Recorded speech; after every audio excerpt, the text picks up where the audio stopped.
when I was thinking what to say, and I saw this book, and I read this piece of Hillary's, it sort of incited me to share all that I have shared with you so far. The spirit of Hornby is one of compassion, caring, and cooperation. Our community is responsible for each other, regardless of race, color, or creed. It is embedded in its soil, in its rocks, the beaches, the water that flows, and the tides that lap our shores. No, I can't say it is paradise, too glib. For many, it is an escape to paradise, but only if we make it so. For Arnie, Hornby was and will always be the magic island.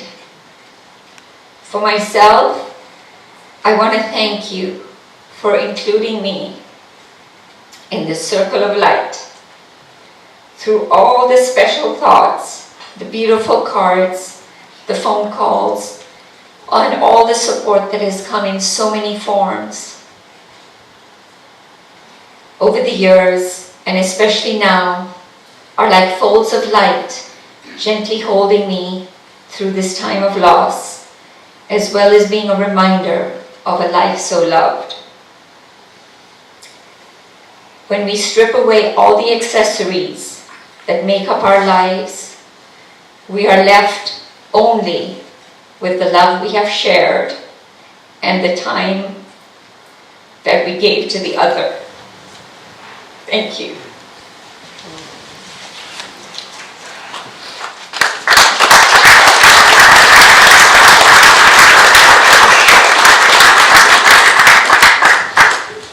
Thank you, Azmina. That was very powerful and profoundly moving. Thank you.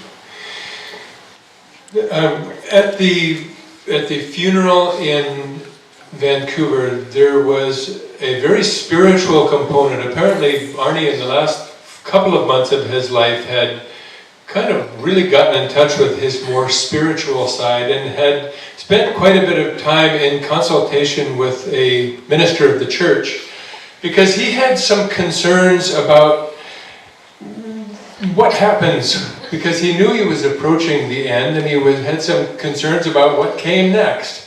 And one of his biggest concerns, and this is what he asked to the minister to try and explain to him, he said, and I'm paraphrasing here because I was not there, but he basically said, I am a Christian, I have been raised in the church, I don't go to church a lot, but I do feel a connection to some kind of higher divinity.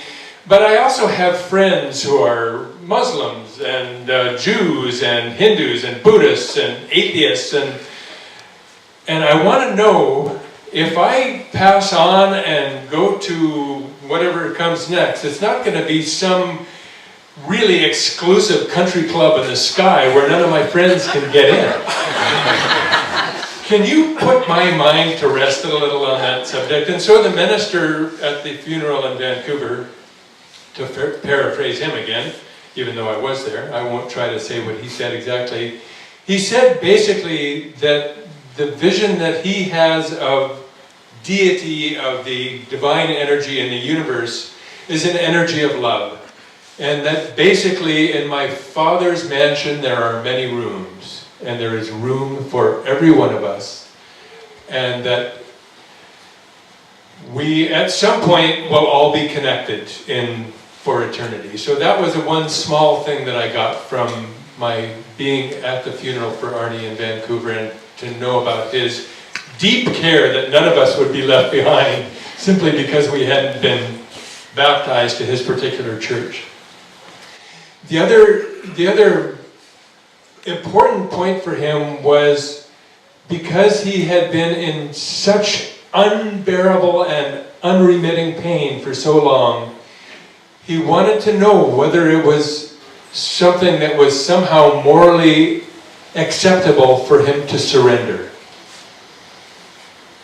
Can I, in good conscience, leave the people behind that I love, leave them to deal with the life that I'm leaving behind, and can I just let go And the answer to that one was a resounding yes. If you need to go, you go. The difficulty, of course, is getting your body to agree with you, because it's finally not up to you and your mind to decide when it is your moment will come. But it was the pain that broke his spirit.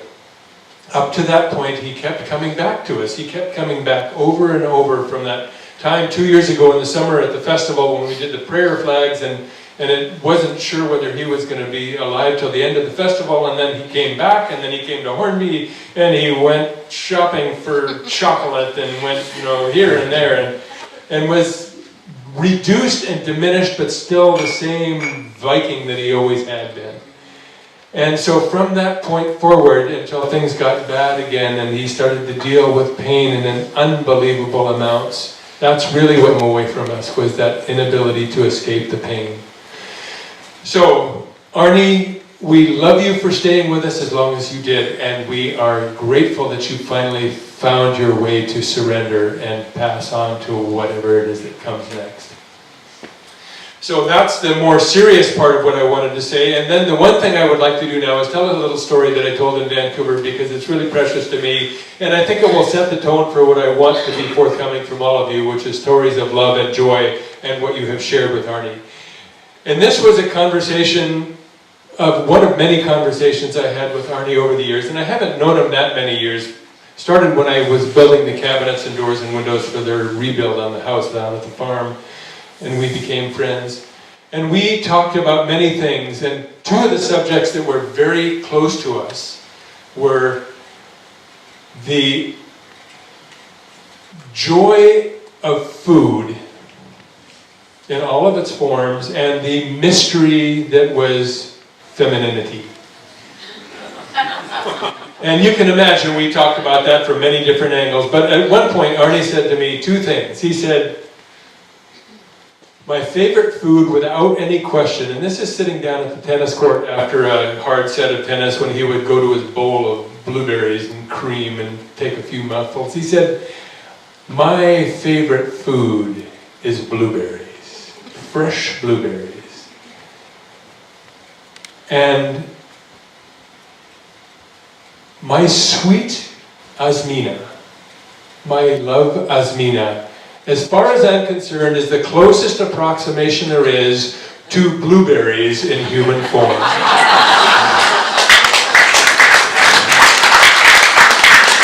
So, on that note, I have really very little more to say, and I would like to invite any of you who wants to stand up and say a few words to please come up. We don't want your life story, we just want a lovely Greek bit. Are you going to start us out, Bob?